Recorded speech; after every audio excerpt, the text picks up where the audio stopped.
Hola, muy buenas tardes. Mi nombre es Verónica Landeros. El día de hoy venimos a presentarles una entrevista a la trayectoria de un maestro para la materia de tendencias mundiales en la educación. Buenas tardes, mi nombre es Elizabeth Landeros. Nosotras somos estudiantes del tercer semestre de la licenciatura en Pedagogía en la Escuela Uniceba y tenemos como invitada a la maestra Minerva. Muy buenas tardes, maestra. Buenas tardes, gracias por la invitación. Hola maestra, muy buenas tardes. ¿Usted podría compartirnos el día de hoy el momento de su vida en el cual usted descubrió su vocación por la enseñanza? Gracias por pues antes que nada quiero agradecerles por esa pregunta porque me hace recordarme y trasladarme a mi pasado. Yo viví en la comunidad de Acodiagua de Nieto. En esa escuela no había primarias. Entonces lo que hizo mi papá, su abuelito, sus papás lo mandaron a estudiar a otra comunidad.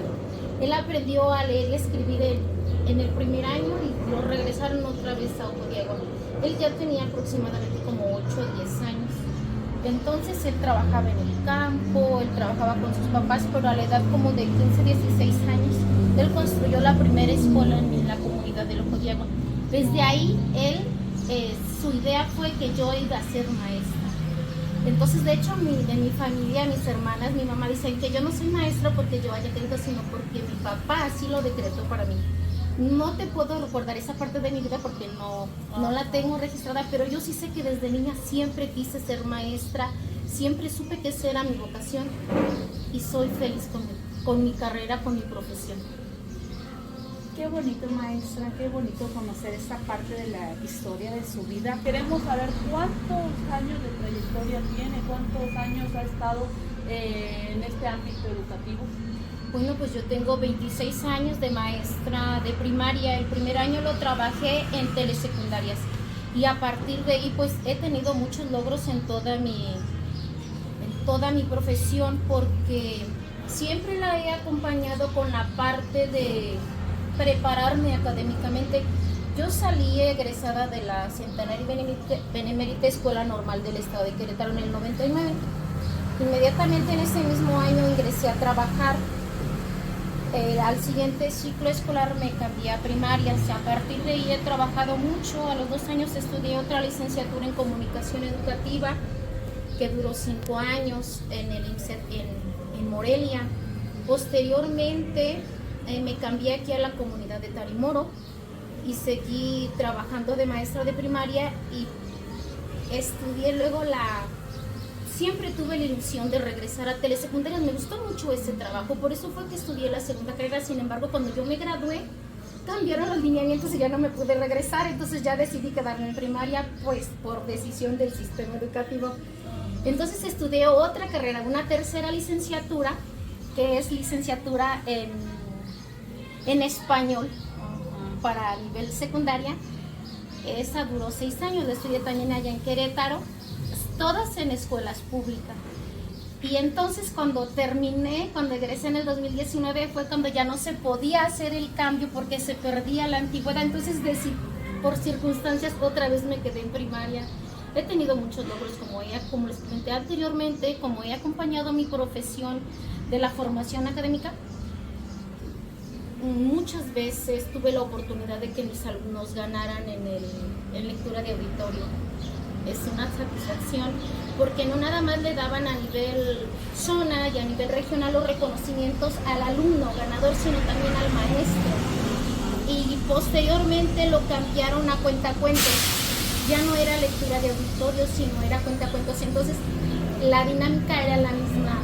La felicitación no nada más era para el alumno, sino también para la maestra. Y ahí tuve la oportunidad de ganarlo 2 años consecutivos. Hablando de esto del reconocimiento que les daban al maestro, ¿usted nos podría platicar, por ejemplo, cómo ha evolucionado la educación desde sus inicios hasta actualmente? Pues, por ejemplo, en el 99 cuando inicié, pues estaba estructurado los contenidos que debíamos trabajar en cada uno de los 5 bimestres. Posteriormente, las reformas que se fueron dando ya en el 2003, en el 2005, la planeación por competencias, ahorita la que estamos viviendo ya no es que nos determine los contenidos que debemos abordar en cada uno de los trimestres, ya solo son 3, sino que el maestro selecciona los proyectos que va a trabajar en ese trimestre y a partir de ahí hace ¿cómo lo podemos llamar? Una estructuración de los PDA que va a trabajar en ese trimestre. Entonces, y otra cosa muy importante es que si yo me regreso al 99 cuando entré a trabajar, el maestro determinaba, era el que todo lo sabía, no había internet, no había San Google, entonces su voz era lo que él decía se hacía, y ahora ya no. Ahora ya tenemos, por ejemplo, esa libertad de elegir los PDA, de estructurar proyectos y los alumnos complementar con la información, con el acceso a las redes sociales que tienen, la información que se trabaja en los proyectos. Entonces ya no nada más es lo que el maestro dice y enseña, sino también es lo que el alumno aporta para enriquecer el conocimiento de todo el grupo. Maestra, y ahorita en cuanto a la nueva reforma educativa, ¿a qué retos se ha tenido que enfrentar usted? Pues el primero fue la organización de los libros. Por más que dice uno, voy a trabajar este proyecto o qué en el proyectos escolares, en saberes, en qué página viene, es buscar cómo viene, porque sí viene un orden en los PDA, pero encontrar el proyecto que te va a servir de apoyo en los libros, eso a mí al principio sí me genera un conflicto. Y ahorita mencionando, por ejemplo, de las reformas, ¿nos podría compartir cuántas reformas ha vivido durante su trayectoria Bueno, como docente? Claro. Bueno, estos 25 años, déjenme hago memoria, de ver cuántas. Por ejemplo, yo recuerdo que cuando yo recién egresé, pues no tuve ningún problema, porque uno sale desempacadito de la normal y son los libros con los que tú hiciste las prácticas profesionales, son los mismos contenidos. Sin embargo, la primera fue en el 2003, en donde se le da esa importancia a los alumnos que tienen una lengua distinta al español, o sea, darle esa apertura, esa importancia, o sea, que no se pierdan esas lenguas tradicionales que son parte de nuestra identidad. Posteriormente vienen las del 2005, 2006, en donde ya ese enfoque constructivista, en donde el alumno debe ser partícipe de los procesos de aprendizaje para que adquiera un aprendizaje significativo. Posteriormente tenemos en el 2009 la planeación por competencias, el enfoque por competencias. Ya estamos estudiando al filósofo francés, ahorita no recuerdo su nombre, nos dieron cursos, nos dieron capacitaciones. Bueno, entonces esa fue otra de las reformas. Posteriormente viene una más en el 2013 y la última que estamos viviendo ahorita, que fue con nuestro nuevo sistema de gobierno, que es en el 2019. ¿Qué cuántas contamos al final? 1, 2, 3, 4, 5, 6. Bueno, las que yo viví. Okay. Muy bien. Maestra, ¿y nos podría compartir una de las formas en las cuales usted evalúa el progreso de los estudiantes? Pues a mí me gusta trabajar primeramente la evaluación diagnóstica, porque es el punto de partida para poder abordar los PDA que deben los alumnos consolidar en ese grado. Posteriormente, ya durante los procesos de aprendizaje, pues hay que trabajar la evaluación formativa, en donde se le va dando al alumno la retroalimentación para que vaya reconstruyendo esos procesos de aprendizaje, donde le damos la apertura al ensayo y error a partir de un aprendizaje significativo por descubrimiento, en donde, como ya se los había comentado, el alumno también participa investigando, compartiendo, donde se trabaja también el aprendizaje por tutorías, en donde se trabaja ahora ya con la diversidad y con la inclusión en las escuelas, la atención personalizada a esos alumnos. Entonces se tiene que evaluar de una manera distinta a esos alumnos que tienen alguna necesidad educativa, para posteriormente hacer una evaluación final y que nos pueda asignar un número, que es el que nos pide nuestro sistema educativo. Maestra, ¿y qué piensa usted acerca de las tareas y los exámenes? Yo considero que las tareas son necesarias porque es un reforzamiento, una retroalimentación a lo que el alumno trabaja en clase. Es una manera de enriquecer, es una manera de que también los papás vean lo que el alumno está trabajando en clase. Entonces, como ese diálogo que debe de haber en la tríada educativa, el maestro, el papá y el alumno. Así Y en cuanto a las evaluaciones, maestra, disculpe, son necesarias porque finalmente hay que evaluar los procesos para ver si vamos avanzando, si vamos fluyendo, si vamos consolidando los PDA. Muy bien. Maestra, ¿y nos podría compartir para usted cuál sería su filosofía en base a la enseñanza? ¿Cuál sería su filosofía?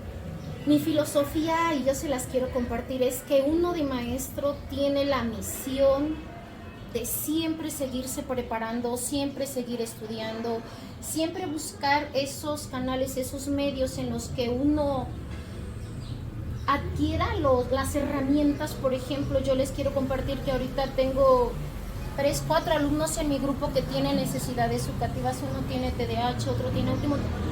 Entonces, fue necesario que tomara un diplomado en esta área para poder darle esa atención personalizada y de calidad a los estudiantes. Entonces, mi filosofía es, hay que seguirnos preparando constantemente, no podemos quedarnos con la parte de que ya tengo un título, tengo una plaza y me quedo ahí. Maestra, Porque entonces... y perdón que le interrumpa, hablando de esto, de los cursos y todo esto, ya que ha tenido muchos años en esto de la educación, ¿cómo era antes la educación hacia estos niños con TDAH? ¿Cómo ustedes como maestros se enfrentaban a esto? A comparación de actualmente, que ahorita la inclusión tiene que ser parte de... Pues antes, yo me regreso a lo mejor al 99 cuando empecé a trabajar y no había estos... Bueno, pues en esos momentos no había esos diagnósticos tan precisos que nos arrojaran que esos niños tenían una necesidad educativa. En realidad nosotros en los salones solo decíamos, es que es un inquieto, señora, por favor, apóyenos. Oiga, señora, su niño no deja de moverse. Oiga, señora, esto. No había incluso ni maestros. En donde yo estuve en una urbana con 24 grupos, ni siquiera había un maestro USAER en ese momento que nos apoyara para atender a estos niños. Sin embargo, había un niño por grupo, a lo mejor que era inquieto, así lo llamábamos en su momento.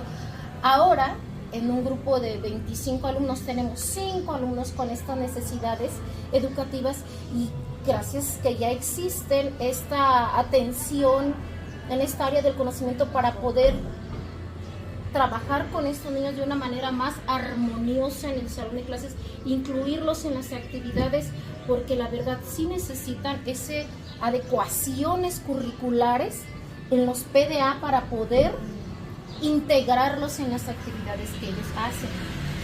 Ahorita hablando de esto, yo tenía como esa pregunta de, por ejemplo, a los maestros, ¿qué nos toca hacer y qué no nos toca hacer?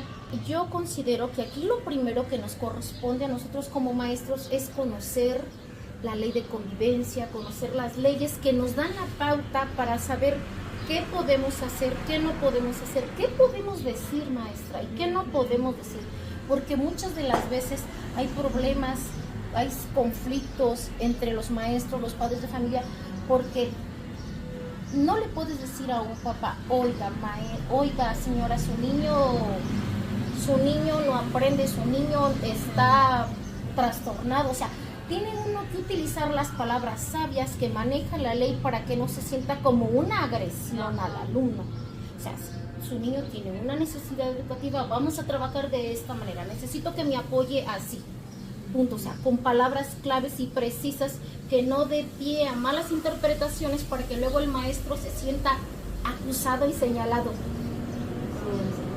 Maestra, pues nos da muchísimo gusto conocer un poco de su trayectoria como docente en base a la enseñanza. Nos deja un gran aprendizaje. Nos gustaría más adelante volver a tener otra entrevista para saber más acerca de este tema, cómo ha ido cambiando en los salones de clase, no solamente con los alumnos, sino tanto también los modelos, cómo han ido cambiando la manera de enseñar, el trato hacia los padres de familia, hacia los alumnos. El saber un poco de todo esto nos enriquece a nosotros mucho, nos llevamos, híjole, es un gran aprendizaje. y pues la felicitamos por su gran trayectoria. La Gracias, felicitamos. fue un gusto estar con ustedes.